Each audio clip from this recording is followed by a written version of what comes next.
Hello साथियों, कैसे हैं आप लोग। चलिए आज हम लोग स्टार्ट करने जा रहे हैं अपना नया यूनिट 25। ठीक है। इसमें हम लोग पढ़ने जा रहे हैं types of collateral and their characteristics. ठीक है।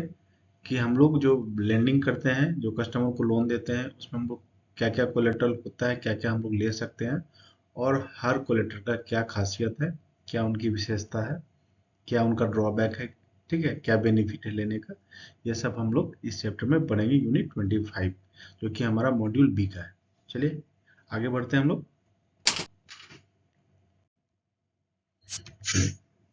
सबसे पहले हमको देखना है कि हम जो इस यूनिट पढ़ने वाले हैं, इसमें हम क्या सीखेंगे, व्हाट विल बी लर्न, है ना। ये क्वेश्चन है कि हम लोग जो पढ़ने जा रहे हैं इसमें क्या क्या हम लोग सीखेंगे।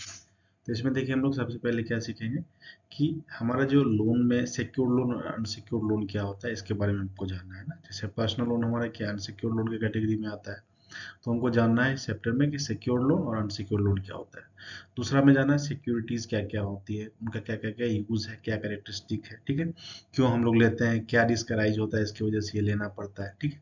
प्रिकॉशंस हमें क्या क्या देखना है सिक्योरिटीज को लेते समय, क्या क्या प्रिकॉशंस हमें मतलब लेने हैं जब हम किसी सिक्योरिटीज को लेते हैं किसी भी लोन्स के अगेंस्ट में, ठीक है। वहाँ पे क्या रिस्क अराइज हो सकता है, ये सब चीजें हमको इस चैप्टर के अंदर सीखने को मिलेगी। चलिए इस पिक्चर में क्या देख रहे हैं हम लोग, इस पिक्चर में हम लोग देख रहे हैं कि बैंक एक आदमी को लोन दे रहा है। बैंक क्या कर रहा है, लोन दे रहा है, और बदले में वो आदमी क्या कर रहा है, पेपर से ये तो अपनी चाबी इसे सौंप रहा है, ठीक है। यहाँ पे आप इसको इस सेंस में समझ सकते हो कि यह इस सिक्योरिटी को, इस प्रॉपर्टी को ये मॉर्गेज दे रहा है बैंक को। जब ये बैंक को मॉर्गेज दिया तो ये बैंक के लिए सिक्योरिटीज हुआ, ठीक है। अब सिक्योरिटीज सिक्योर वर्ड से बना है, जहाँ इसका मतलब ये होता है कि बैंक जो भी लोन दे रही है उसके अगेंस्ट में खुद को सिक्योर कर रही है, ताकि कल के दिन में अगर उनका पैसा डिफॉल्ट होता है तो वह उसको सेल करके जो लोन की ईएमआई है या जो किस्त है उसको उसकी भरपाई कर सकती है, ठीक है। अब यहाँ पे आपको मैं ये फोटो दिखाने के लिए, दिखाने का मेरा मकसद है आपको ये समझाना कि किस टाइप की सिक्योरिटीज है ये और ये दे रहा है। चलिए देखिए, सिक्योरिटीज दो तरह की होती है, एक होती है प्राइमरी सिक्योरिटीज और एक होती है कोलेटरल सिक्योरिटीज, ठीक है। एडिशनल सिक्योरिटीज, सेकेंडरी सिक्योरिटीज आप उसको बोल सकते हैं। तो प्राइमरी सिक्योरिटी क्या है, किसको बोलते हैं प्राइमरी सिक्योरिटी।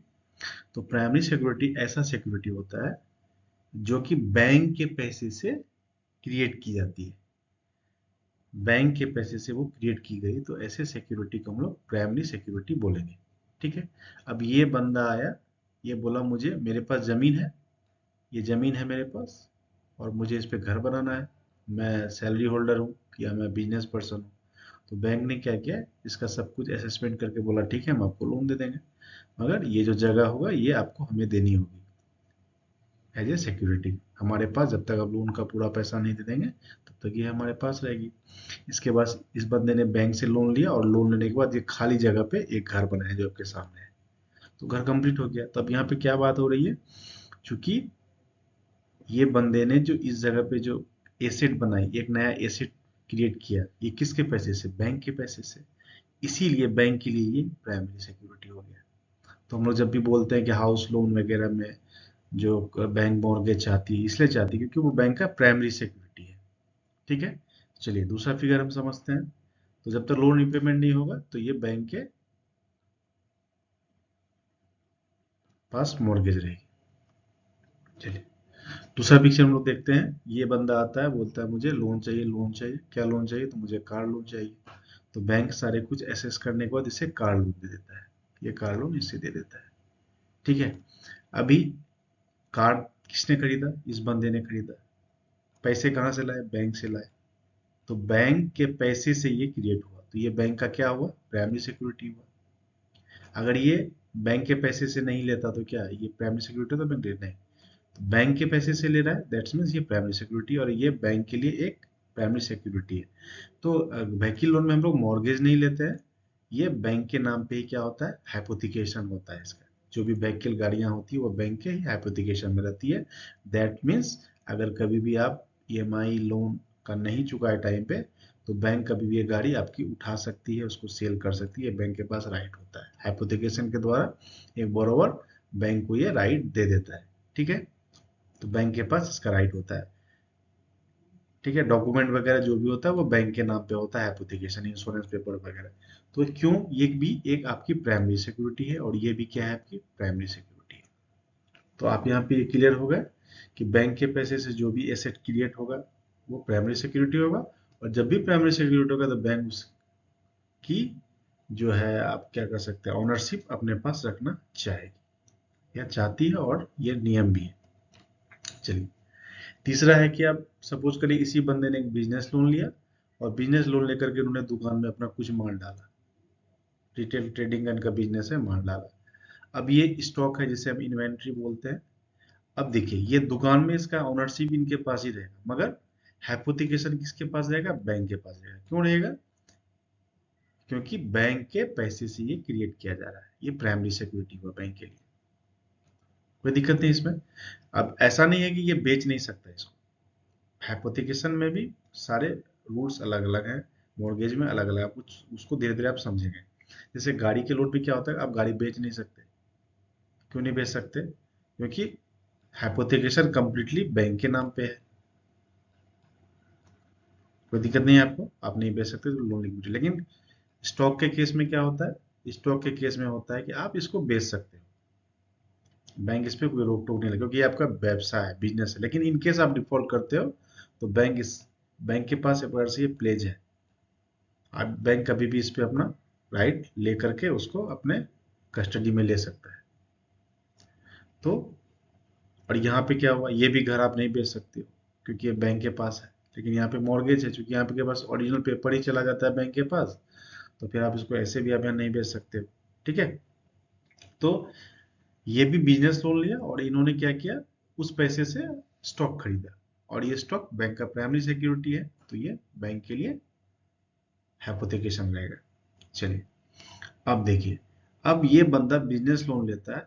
अब बिजनेस लोन लेने के बाद बैंक बोलता है भाई हमें बिजनेस लोन, तुम्हारे स्टॉक से तो हमें सेफ्टी नहीं लग रहा है, रिस्क है वहां पे, कल के दिन में तुम्हारा बिजनेस खराब हो जाएगा, हम बहुत ज्यादा पैसा दे रहे हैं, तो मुझे कुछ एडिशनल सिक्योरिटी दो। तो उस कंडीशन में बैंक बोलता है तुम कुछ एडिशनल सिक्योरिटी दो, कुछ लिक्विड सिक्योरिटी दे सकते हो, या तुम कुछ तुम्हारा लैंड बिल्डिंग कहीं कुछ है तो कस्टमर क्या बोलता है, हाँ मेरे पास घर है, मेरा घर आप गिरवी रख लो।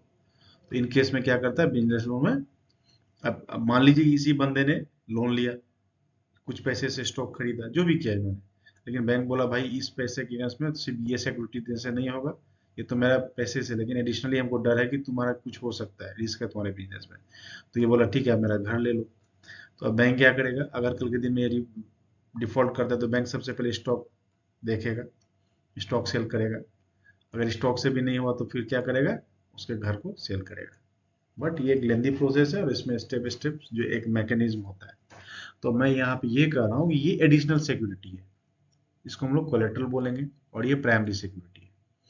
किसी केस में बैंक एडिशनल भी लेती है और प्राइमरी भी लेती है। प्राइमरी तो हमेशा ही होता है, अगर बैंक के पैसे से क्रिएट हो रहा है तो वो बैंक हमेशा अपने एप्लीकेशन में रखती है। लेकिन अगर किसी केस में बैंक को एडिशनली सिक्योरिटी चाहिए, वो अपने आप को सिक्योर करने के लिए, तो उस समय बैंक क्या करती है, एडिशनल सिक्योरिटी लेती है, जिसको हम लोग क्या बोलते हैं, कोलेट्रल सिक्योरिटी बोलते हैं, ठीक है।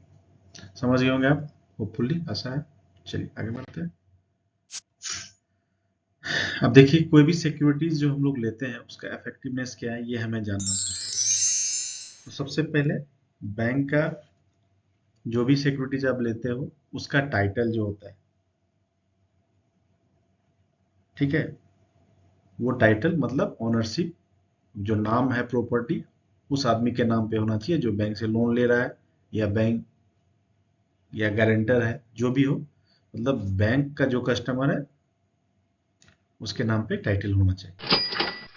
दूसरा क्या है, जो भी प्रॉपर्टी या सिक्योरिटीज बैंक ले रही है वो आइडेंटिफिएबल होना चाहिए, मतलब आप उसकी पहचान कर सको। ऐसा नहीं है कि आपने ले लिया और प्रॉपर्टी को पहचान नहीं पा रहे हो। अब बहुत बड़ा एरिया है, वहां पे कोई एक प्लॉट आप प्रॉपर्टी ले चुके हो, मगर आप आइडेंटिफाई नहीं कर पा रहे हो कि कौन सा प्लॉट है। तो ऐसा नहीं करना, प्लॉट भी आपका आइडेंटिफिकेबल होना चाहिए, बाउंड्रीज होनी चाहिए उसकी, है ना। बाउंड्रीज में आज आसपास कौन है नहीं है, ये सब चीजें बैंक के पास होनी चाहिए कि हाँ इनका ये वाला प्लॉट है, प्लॉट के पूरब में, ईस्ट में कोई है, वेस्ट में कोई है, नॉर्थ में कोई है, साउथ है, तो वो आइडेंटिफिकेशन बहुत इजीली हो सके, ऐसे ही प्रॉपर्टीज को हमको लेना है। तीसरा है ट्रांसफरेबल, प्रॉपर्टी आसानी से बिक जाए, ठीक है, ऐसी प्रॉपर्टी हमें लेना है। अभी हम कोई केस वाला प्रॉपर्टी ले लिए, कोई वहां पे डिस्प्यूट चल रहा है वो ले लिए, तो वो प्रॉपर्टी इजीली ट्रांसफरेबल नहीं होगी, तो वहां पे हमें थोड़ा कॉशियस रहना है कि प्रॉपर्टी ट्रांसफरेबल भी इजीली हो जाए। चौथा नॉन इनकम्बरेंस, नॉन इनकम्बरेंस का मतलब होता है कि कोई भी कब्जा नहीं हो किसी का जमीन पे। हाँ, जमीन तो कागज मेरे पास है, मगर वहां पे घर कोई और बना के रह रहा है, फैमिली किसी और की रह रही है, तो ऐसे प्रॉपर्टीज भी बैंक कभी भी एज ए सिक्योरिटी एक्सेप्ट नहीं करती है। पांचवा रहा ओनरशिप, ओनरशिप एब्सोल्यूट होना चाहिए, ठीक है, ऐसा नहीं कि ओनरशिप है उसमें भी बहुत सारा चीजें हैं, कॉम्प्लिकेशंस है। मतलब अगर एक जगह है वो 5 आदमी के नाम पे है, 5 आदमी के नाम पे है, और किसका किधर प्लॉट है वो कुछ क्लियर नहीं है, कुछ मेंशन नहीं है, तो ओनरशिप वहाँ पे क्लियर नहीं होने से भी बैंक वैसे प्रॉपर्टीज को एज ए सिक्योरिटीज नहीं रखती है, इसलिए ओनरशिप आपका क्लियर व्यू में होना चाहिए। नेक्स्ट है हमारा मार्केटेबल, प्रॉपर्टी आपकी इजीली मार्केटेबल होना चाहिए, आप उसे बेच सकते हो, है ना, मार्केट में आप उसका दाम लगा सकते हो। नेक्स्ट है आपका प्राइस स्टेबिलिटी, अभी ऐसा प्रॉपर्टी आप कभी भी नहीं रखोगे जिसकी प्राइस स्टेबिलिटी नहीं हो, उसमें प्राइस फ्लक्चुएट हो रहा हो, आज इतना है कल कम हो सकता है या कल ज़्यादा हो सकता है, तो हम ऐसी सिक्योरिटीज को हमेशा रखते हैं जिसकी प्राइस दिन प्रतिदिन बढ़ती है। घटने वाली प्रॉपर्टीज को बैंक कभी भी अपने सिक्योरिटीज में एक्सेप्ट नहीं करती है, तो हमेशा सिक्योरिटीज का प्राइस बढ़ना चाहिए।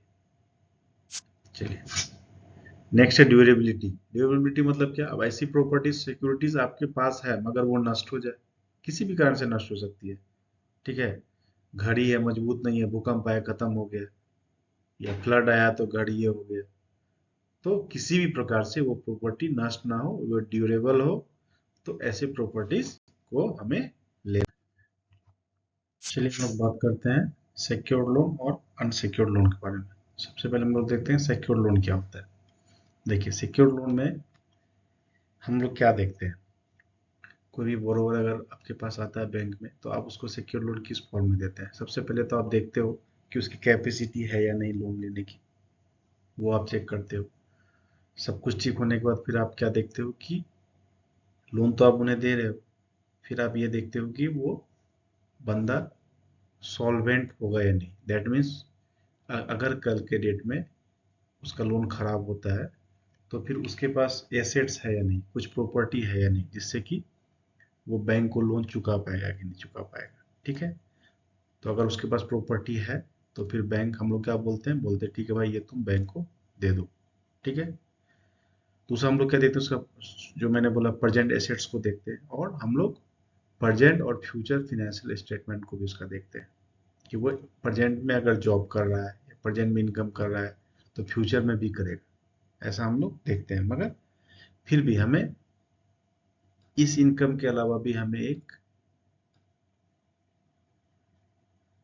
क्या बोल सकते हैं हम लोग, इनसिक्योरिटी रहती है कि ये लोन फ्यूचर में खराब हो सकता है, तो हम लोग फिर क्या देखते हैं, मेन उनका प्रेजेंट में कोई स्टेटस है या नहीं, सॉरी एसेट्स है या नहीं। तो अगर प्रेजेंट में कोई एसेट्स है दैट मीन्स ये, अगर हम बैंक इसको ले लेंगे तो ये फ्यूचर में भी रहेगा।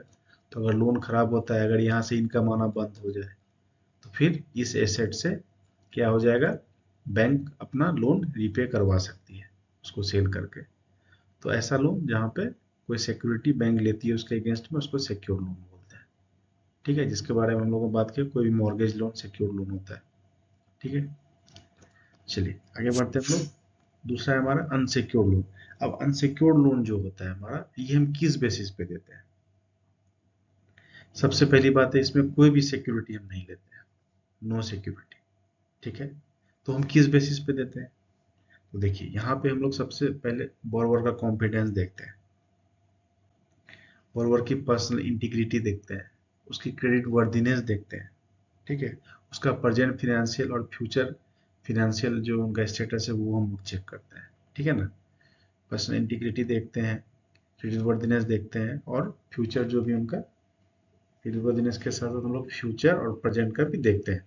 लेकिन अभी इसमें दिक्कत क्या है अनसिक्योर्ड लोन में, कि आप सपोज करिए कोई भी बंदा जॉब कर रहा है, जॉब कर रहा है तो वो आपके पास पर्सनल लोन के लिए है, और पर्सनल लोन को अनसिक्योर्ड लोन माना जाता है, इसको क्लीन लोन भी कहते हैं, पर्सनल लोन।